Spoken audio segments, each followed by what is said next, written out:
Let's now turn to the dailies, and we have Rosalyn Obala. Good morning, and thank you again for allowing me to disrupt your morning by coming through to accompany me as we flip through the pages. And Rosalyn, I would like to see whether this can be read into in terms of reading between the lines, because yesterday we heard from two leaders from Azimio. Raila takes on Ruto, and we also saw Kalonzo talking about the issues that have been raised so far, the developments amongst them, the GMO ban being lifted. First of all, how do you read this in sense of opposition speaking? Is it them wanting to seem as they are in control of the agenda as well? Thank you, Mark. I think if you look at what Azimio leader Raila Odinga said, and also Kalonzo Musyoka, the Wiper leader, I think they're just trying to remind the government that during your campaigns, you're talking about the cost of living. And here is a case where instead of Kenyans seeing the prices of goods going down, they're actually going up. Because one of the things that President William Ruto did was to do away with the subsidies on fuel, and that had a direct impact in terms of the cost of oil and other things like electricity, gas and all that. And for the Azimio team to come out strongly, I think they're just taking their position as a strong opposition to be able to remind this government that these are the things that you had promised. Remember, tomorrow marks 30 days since William Ruto was assumed office. So these are the things that they want to look at. You promised this. Are you really doing it? Right. Yes. And then when it comes to the issue of GMO, it is something that we have been discussing. Remember, GMO was banned 10 years ago under the late President Moi Kibaki's regime. So as much as there are people who believe it's the best way to go, there are others who feel it's not the best way to go. And if you heard what Raila said, was that we are actually exposing Kenyans to health risks by allowing the GMOs to be consumed in the country. And perhaps I'll put it on that issue of the GMOs, I'll put it to the Waheshimiwas who are joining us today. That's Ugunja, Member of Parliament, and the Nandi Senator, who are in the building already. In terms of what will happen in Parliament in regards to GMOs, if it can go back. I know we addressed this last week a bit because we were talking to the regulators of GMOs that will be controlling how it is used in the market. But is there recourse that the parliamentarians can take in terms of challenging this ban removal of GMO? Yes, absolutely. Actually, the ball now goes back to the members of parliament. Remember, this was a cabinet resolution that they lift the ban. So now it's actually the legislators who have now to give the legal framework and the regulations to allow government to roll out the GMOs. So actually, it's now in the court of the legislators to ensure either we have it or we don't have it. Right. Yeah. And on the education side of things, this is what the CS has said. The national exams to start on November 28th, Magoha says, and the marking of this and results should be out by January 23rd. And this here is, of course, something that gets the attention of everyone. This perhaps is his last pronouncement or, last major task that he will be leading as the Cabinet Secretary of Education. That definitely is going elsewhere. Do we say the last? It's probably. Until he hands over office. Yes. So long as he's still in the office, the other cabinet nominees are yet to be vetted. Yes. So once they are vetted and officially appointed to office, he will still be the education cabinet secretary. But I think I like the zeal that Magoha has. Right. Because he has not stopped at any given moment. He has been on. Pushing on with the education agenda, and I think that is quite good. He has been very passionate about the CBC, and especially the rollout of the examinations. So the fact that he has even given the date and is committed that we'll pull through, I think it's a plus to him. Yeah, when I say last, I mean like this is probably his last main task at the education docket that is overseeing the examinations, because by January when the results are out, we will be having someone else who is the education cabinet secretary. But something else that's happening in the education docket today, as we have in our news diary, and is quite important, is a task force starting their work proper as DP Gachagua commissions it to carry on with their work. Do you see from the sentiments so far that there will be an entire scrapping of the CBC, or at least tightening of it? Or maybe this is just a way of showing that they want to have people, public participation, which is what was the main criticism of the CBC implementation? If you look at the CBC has had its own fair share of complaints. Right. The others have actually welcomed it as a very good progress to go through. And it's not only CBC, even through the TVETs, we have the competence-based Yes. education. So it's not just in the mainstream primary and secondary schools, because if you look at the shift in terms of education, we are not looking at people to the theory part of it, but Yes. the competency part of it. So if you look at what is happening and what DP Gachagua is going to unveil the task force today, every Kenyan is waiting. The parents are waiting. Yeah. The students are waiting. The stakeholders themselves are also waiting, because what they want to know is that, are we doing away with the CBC? Are we refining the CBC? Are we reviewing some of the issues that have come up? And even if you look at some of the representatives from the education sector, KUPPET, NAT, they have been talking about the inclusivity Yes. of all the stakeholders. And I think this is one of the things that were ignored, because what the stakeholders felt was that they were actually forced into implementing the program when we were actually not ready for it. If you look at some of the stakeholders who did the pilot projects in some of the schools around the country, they had indicated that the country wasn't ready until 2024. So by now, having this task force, it will give us a synopsis on where we are. Do we continue with it? Do we overhaul it altogether? Or how do we go about it? That will definitely disrupt the education calendar. It's disrupted enough as it is. Let's get back to Parliament. And again, I'll put this to the Waishimiwas who are joining us in a few minutes. Ruto faults judges in NSSF contributions row, and the president also promises to lobby MPs to ensure monthly contribution is increased. That is from the 200 per month contribution to 2,000. Do you see him having his way in this, and especially in Parliament? He might have his way. It depends with how the government will lobby his agenda. Yes. Remember, the committees are just setting up. So one of the issues that will come up once these committees are in place is now to lobby the relevant committee, which I think this will go to either the Labour Committee and Welfare. But I think what the DP wants, because there's been that conversation that people contribute this money, and even when you retire, what you get is so minimal that it cannot help you. So once you increase the allocation of contribution, then it also secures your retirement, because the essence of this money is to secure your retirement. But most of the time, even you for now, the time that you've worked and saved, if you actually look at your contribution, you'll be so disappointed with what you've actually raised. Right. Yeah. It's going to get a lot of reactions, this, in terms of how it will end up. Let's look at the star, and this is because you've mentioned something about the House Business Committee being formed and the hastening of this, especially with what we're expecting from Parliament today as well, is to the end of ensuring that we are able to vet the CS nominees, as well as who will end up from the PS shortlist. But especially the formation of cabinet, so that the government can start its business properly. But EACC casts doubt on some Ruto CS picks. Now, this is definitely going to be a bone of contention, especially when it gets to the floor of the House. But first, the importance of what happened yesterday, the House Business Committee, and what it will mean in terms of the rollout from to today and in the weeks to come. Actually, if you look at it, now that we have the House Business Committee in place, the next thing will now be to constitute the Committee on Selection. Yes. And the Committee on Appointment that will actually vet the CSs. Remember last week, Parliament had put across in the local dailies the advert for the vetting, and had asked Kenyans to submit their views. One of the institutions that is required to submit their document is EACC, as well as DCI and NIS. So actually what they are doing is what they are required to do in law. Yes. What we expect to see, will we have those concerns raised before the Committee on Appointments, or will we hear the MPs raise those issues on the floor of the House once the report has been tabled? But going by the numbers, I think they will sail through. They will sail through. Let's look at something else that David Makali mentioned, and this is the second picture on the headliner here from the Star.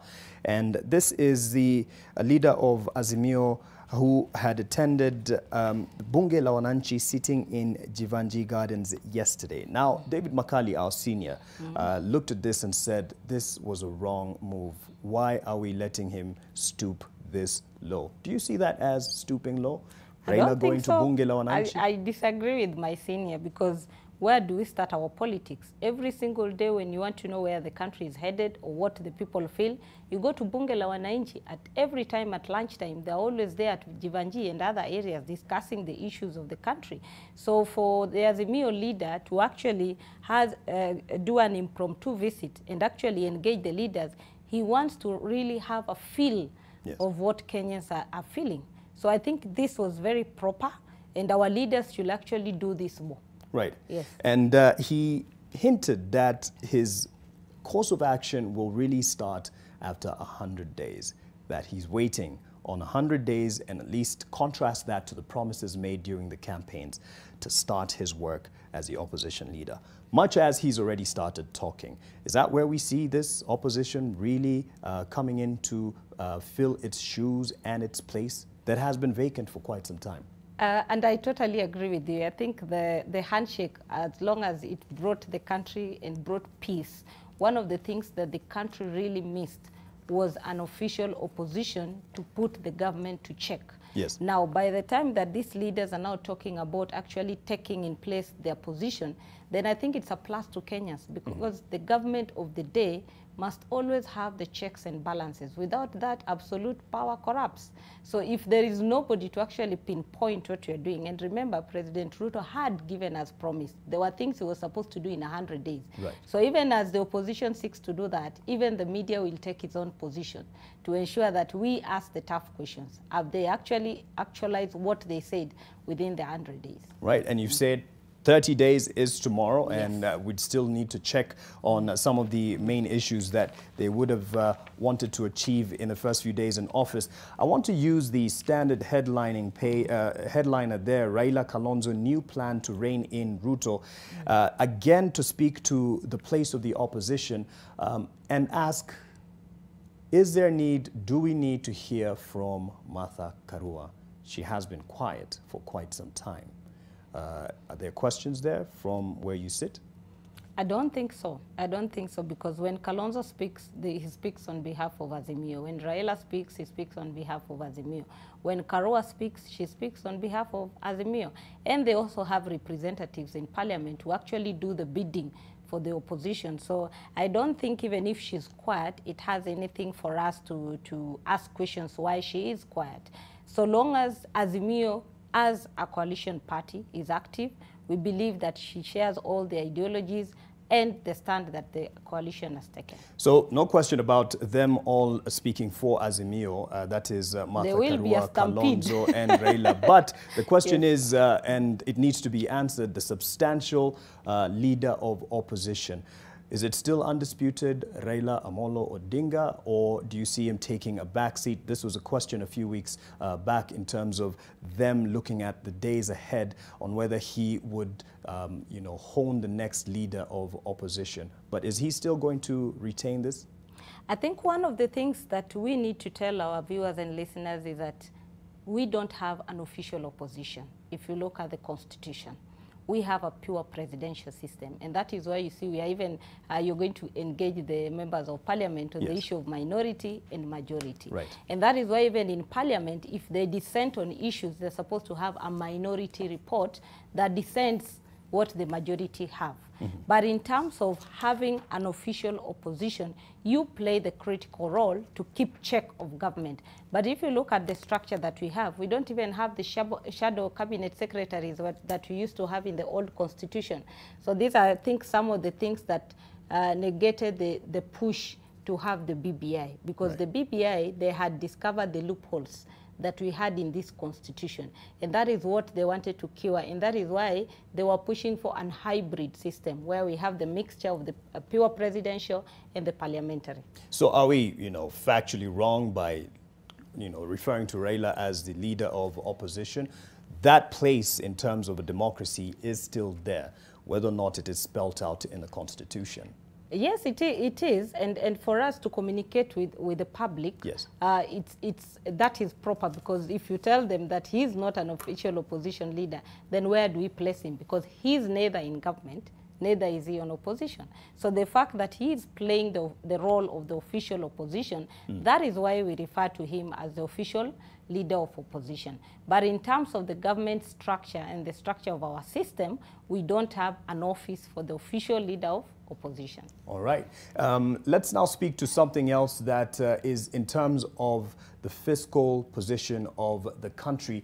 And I'll contrast Taifa Leo and the Business Daily. And Taifa Leo go with Raila kubeba deni zito la SGR. The questions on the SGR loan and the debt that is to the Kenyans will be carried heavily more by the Mwananchi. And I contrast that with this because something big happened yesterday in terms of an announcement as President Ruto says he seeks to surpass Kibaki with 10 Nairobi Boers IPOs. And he also hinted at options to now borrow from the local market. Is there a shift here in the policy in terms of his outlook, look more inward than outward in terms of getting support for government projects such as and other mega projects like the SGR?